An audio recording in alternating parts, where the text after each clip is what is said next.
Envelopes with traces of an illegal substance at the Pentagon, an Oklahoma teacher charged with child abuse, and a new way to use your student ID. This is OU Nightly.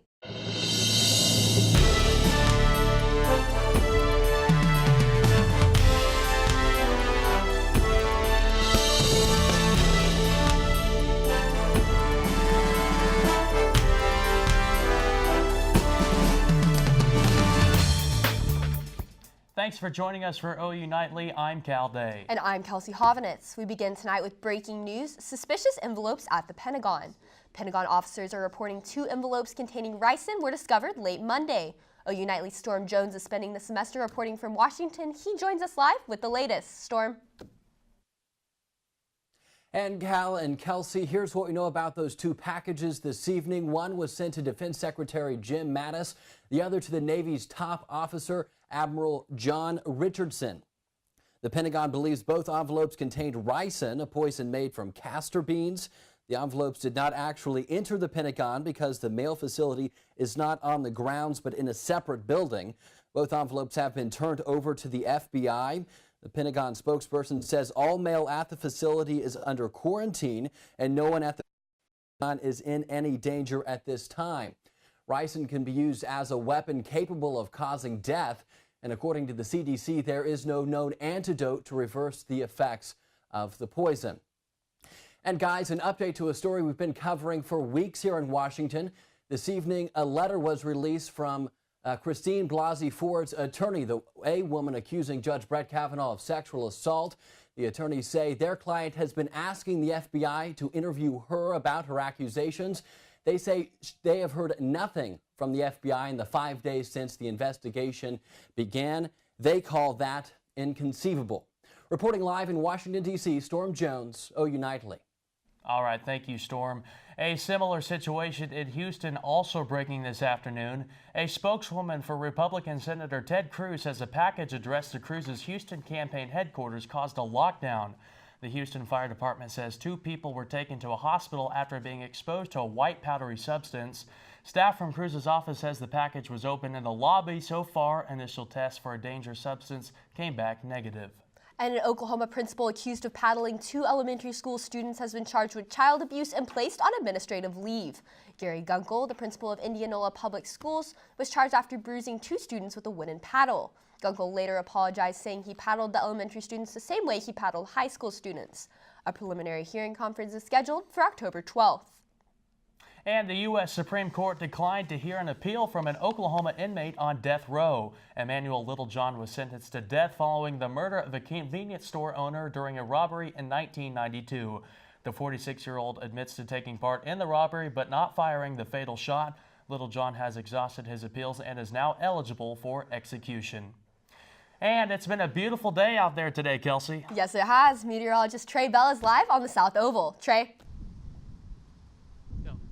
Yeah, guys, it is a beautiful day out here on the South Oval. We got a nice breeze outside and we've got abundant sunshine, quite a few big white fluffy clouds. Humidity values are high though. That's what's causing those clouds to be so abundant, and that's also making it feel a little bit warmer than it is. So let's take a look at our heat indices across the state. In central Oklahoma, upper 80s in central Oklahoma for the heat index now. Out east though, heat indices are higher in the 90s, so feeling very warm where those dew points are even higher.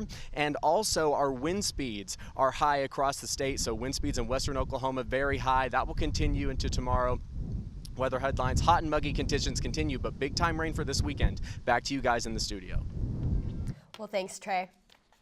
Norman pioneers the cannabis industry, opening Oklahoma's first cannabis cafe. Cafe is scheduled to open in about a month. It will use CBD in coffee, tea, brownies, cheesecake, and other baked goods. According to Cannafe's co-founder Jim Castor, all the company's products are hemp-based. And after the teacher walkout in the spring, Oklahoma residents are looking for more legislative action. Harlee Toothman shows us how a new project in Norman is putting a face to the education crisis in Oklahoma. Portraits of 47 Oklahoma school children from Norman, Oklahoma City, Waynoka, and Enid have been placed at 309 West Main Street as part of the statewide Faces of the 47th Public Art Project. This installation is meant to show the community they need to vote pro-education in the November ballots. Rain or shine, a new large-scale art installation called Faces of the 47th has remained with the strong message for Oklahoma voters.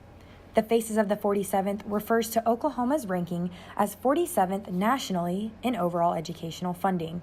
I mean, Faces of the 47th, the key message is remember in November. Remember in November, register to vote, show up to vote, and research who you're voting for. Absolutely. The message behind the faces is simple yet profound, and it serves as a visual reminder for people to vote pro-education. AG reached out to a global art project, Inside Out, a campaign used to show the faces of other social issues to the public. They have teachers who are underfunded, underpaid, so they cannot go and get the training that they need to make sure that our future is a bright one. And I mean our children's futures are bright ones. In addition, a documentary about the 47 Faces by filmmaker Khaki Porch is in production. And I know in the film, which will probably not screen until after the election, that there are several kids on camera saying that they do not have appropriate books, they do not have appropriate materials. They have teachers that clean their rooms because they don't have funding. They don't have chairs, they don't have paper, they do not have current books. They have buildings that aren't safe. Those photographs are now part of 3 installations already completed in Norman, Pauls Valley, and Waynoka. 2 more installations are expected to be finished this fall in Oklahoma City and Enid. Harlee Toothman, OU Nightly. And donations to the upcoming installations can be made at facesofthe47th.com. And Brooke Murski joins us now at the News Center with the latest on Brett Kavanaugh. Brooke. Thanks, Cal. As a result of sexual misconduct allegations against Supreme Court nominee Brett Kavanaugh, Harvard Law School will not continue his class in the coming term. The university received hundreds of letters from alumni regarding concerns with Kavanaugh's character and the allegations against him. Kavanaugh indicated he could not commit to teaching, but it is unclear as to whether or not these letters influenced his decision. And the death toll from the 7.5 magnitude earthquake in Indonesia is continuing to rise. The earthquake hit on Friday, followed by a tsunami killing at least 1,200 people on Sulawesi Island. Families have been displaced, buildings and homes have been destroyed, and survivors are left with little food and water. There are many military personnel and volunteers assisting with recovery efforts, but shipments of goods to the island residents may take days to arrive. And 3 scientists from the U.S., Canada, and France have been awarded the Nobel Prize for revolutionizing laser physics. Canadian scientist Donna Strickland has become the first woman awarded in 55 years for her work generating high-intensity, ultra-short optical pulses with Frenchman Gerard Moreau. Along with these 2, American physicist Arthur Ashkin became the oldest Nobel laureate at 96 for developing optical tweezers. And Kelsey, later this month, Apple plans to add 70 new emojis to the iPhone and iPad products. Thank you, Brooke. A pay raise is always good news, but one company is really upping the ante. Find out just how much Amazon workers will be making after this big change.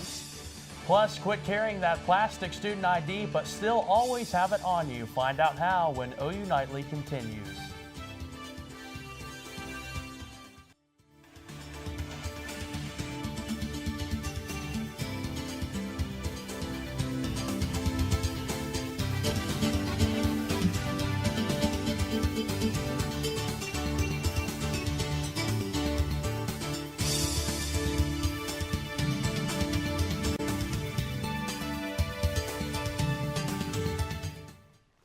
It's a good day to be an Amazon employee. The company is boosting its minimum wage for all U.S. workers to $15 an hour starting next month. The raise will benefit more than 350,000 workers, including Whole Foods employees. The trillion-dollar company was facing pressure to raise pay for its employees in a tight job market as they prepare to hire more than 100,000 workers for the holiday season. And new images of asteroids have been taken thanks to Japan. Sammi Steele joins us now with details on the space exploration. Japan's Aerospace Exploration Agency is sharing the first high-resolution video and images from the agency's hopping rovers on asteroids. The rovers have specially designed cameras, 4 on the first rover and 3 on the second. At the end of October, the spacecraft connected to the rover will land on the asteroid after blowing a small crater in it using explosives. The samples that haven't been exposed to space can be gathered from below the object's surface. Japanese scientists are racing NASA for that achievement. The U.S. agency's sample retrieval mission is due to arrive back on Earth in 2023. And speaking of NASA, the agency has unveiled a 21-page report with official strategies for returning astronauts to the moon and their plans for eventually sending crewed missions all the way to Mars. The plan calls for, quote, Americans to orbit the moon starting in 2023 and land astronauts on the surface no later than the late 2020s. To get all the necessary and heavy equipment that far into space, NASA is building the Space Launch System, a rocket that will eventually be able to launch more than 140 tons. And while scientists tend to be pretty smart, everyone can get tunnel vision. Well, that's what happened to these researchers from the California Academy of Sciences. They were so mesmerized by a tiny fish that they completely ignored the 10-foot shark swooping above them. Let's take a look.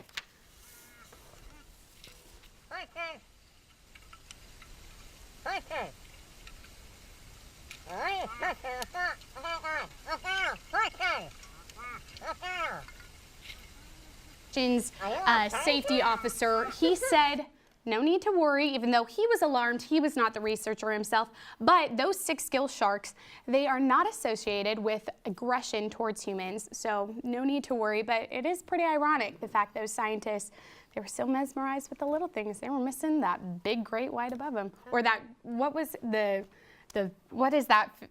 It's called the 6-gill shark. So if you see a 6-gill shark in the ocean, no need to threat. Scary, Thanks, scary. Sammi. Well, starting today, OU is among 3 universities offering the option for students to put their student ID into their Apple Wallet. OU students, along with students from Duke University and the University of Alabama, can now use their iPhones and Apple Watches to easily get around on and off campus. The new feature will allow students to quickly and easily pay for coffee, laundry, and lunch, as well as providing access to places like their dorms, the gym, and the library. And the Oklahoma State Election Board is warning people of a voter registration scam. Reports to the FBI say scammers are calling to offer voters the registration over the phone. The State Election Board secretary says voters cannot be registered over the phone. They're also asking recipients of such calls to report them as quickly as possible. Well, week 4 of the NFL season is in the books after an AFC West Monday night showdown. Find out who came out on top. And meteorologist Trey has your extended forecast. Yeah, guys, we have rain in the forecast as well as warm temperatures. I'll have more on that in Maine weather. Welcome back to OU Nightly. I'm student meteorologist Trey Bell. Here is a view of our OKC cam. This is from the Oklahoma Tower looking towards the southeast. Here's the Chase Tower here right now. Bunch of white fluffy clouds. That's because of that heat and humidity, and this is what it will look like for the next several days. But in the northeastern portion of the United States, a significant severe weather outbreak is currently underway, especially in the state of Pennsylvania. Even north of New York City, we had tornado warnings in effect earlier. So a significant situation. Be sure to check on family in the region. Here in Oklahoma, though, much calmer. It's warm and we're dry outside. 82 degrees currently right here in Norman, 85 in Oklahoma City, our hot spot in the Panhandle. So let's play these temperatures out. How will the remainder of our week look? So heading into tomorrow morning, upper 60s and lower 70s across the state for lows. Quite pleasant, actually. Tomorrow afternoon, though, significantly warmer. I don't think we'll quite hit 100 degrees in Woodward, although this is a good representation of the heat distribution. Much warmer in northwestern Oklahoma. Dew point values are higher in eastern Oklahoma, though, so it will feel much warmer. Those heat indices will be higher. Notice Thursday morning, a cold front moves south across Kansas, comes near Oklahoma, but notice those blues and greens recede, and we keep those warm temperatures throughout the day on Thursday. Radar forecast, we do have an opportunity for some spotty showers and thunderstorms throughout the week. So looking into Wednesday afternoon, showers and thunderstorms develop in the Texas Panhandle, and they will remain isolated. Now that cold front Thursday morning will spawn some showers and thunderstorms, a line of them that move south, and then the trend continues for those spotty showers and thunderstorms to develop along with that heat. However, Friday afternoon, they become more organized, and this begins our large rain event. Now, how much will we see throughout the week until Saturday morning? Nearly 2 inches in north central Oklahoma, just near 2 inches in Norman.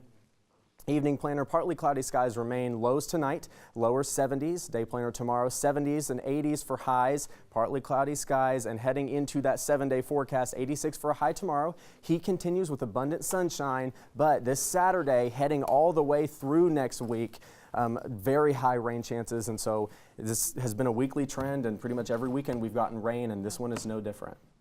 All right, it's been pretty hot today, and it looks like It has, yeah. One good thing for this weekend for that rain is it will be much cooler. So we'll get those hot temperatures out of here, and we'll start to feel like fall.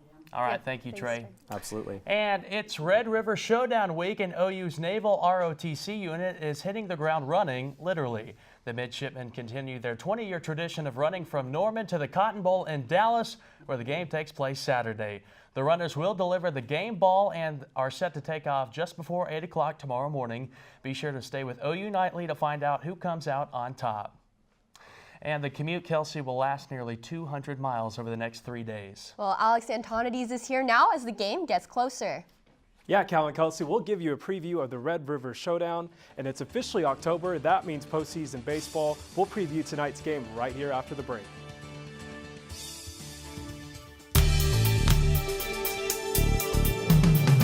Welcome back. There's nothing like OU Texas. The Cotton Bowl split 50-50 between Crimson and Burnt Orange with plenty of hate to go around.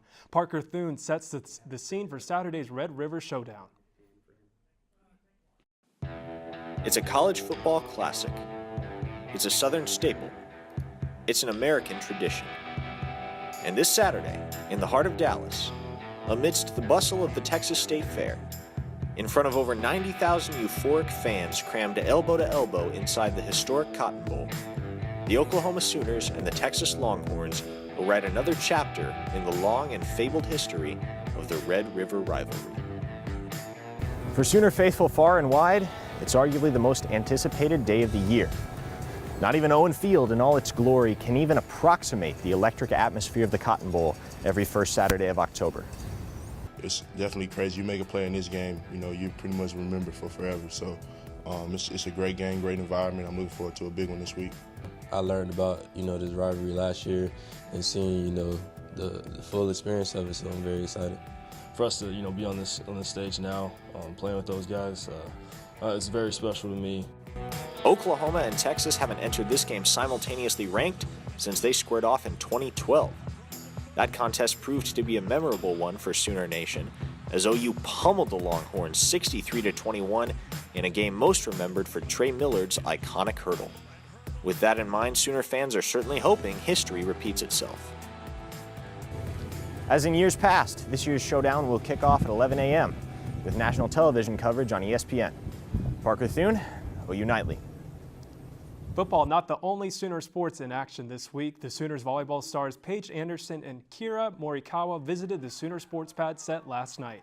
They hit the road to take on Iowa State tomorrow night in Ames. And you can watch their sports pad appearance right here after our newscast on OU TV. The legend of Patrick Mahomes continues to grow. Last night, the Monday Night Football stage was not too big for the first-year starter. Mahomes led Kansas City to a 27-23 win in Denver, and it was the first time the Broncos blew a 10-point fourth-quarter lead at home since 2004. The National League playoffs get underway tonight after a pair of tiebreaker games yesterday. In the one-game playoff for the Central title, the Brewers beat the Cubs 3-1 to secure the top seed in the NL. The Cubs will now host tonight's one-game wildcard playoff, and they'll be hosting the Colorado Rockies. In yesterday's second tiebreak game, the Dodgers knocked off Colorado 5-2, so the winner of tonight's one-game wildcard playoff will advance to visit Milwaukee in the NL Division Series while the Dodgers host the Atlanta Braves. All right, thank you very much, Alex. An astronaut in space has been exploring his creativity. Stick around to hear the story that's literally out of this world.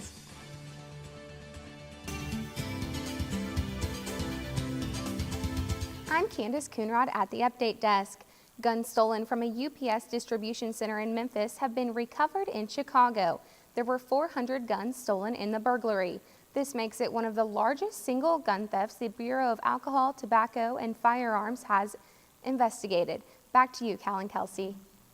Well, thanks, Candace. And just when you think you've had a lot on your plate, an astronaut in space has been busy recording a song and music video. That's right, Cal. NASA's Drew Fustel recorded a song called All Around the World while literally orbiting the planet. Fustel says the song reflects his experiences in space, including international cooperation and brotherhood. All right, that's going to do it for us, and thank you for watching OU Nightly, brought to you by Gaylord College at the University of Oklahoma. We'll see you back here tomorrow night, live at 4:30. Have a great evening. Good night.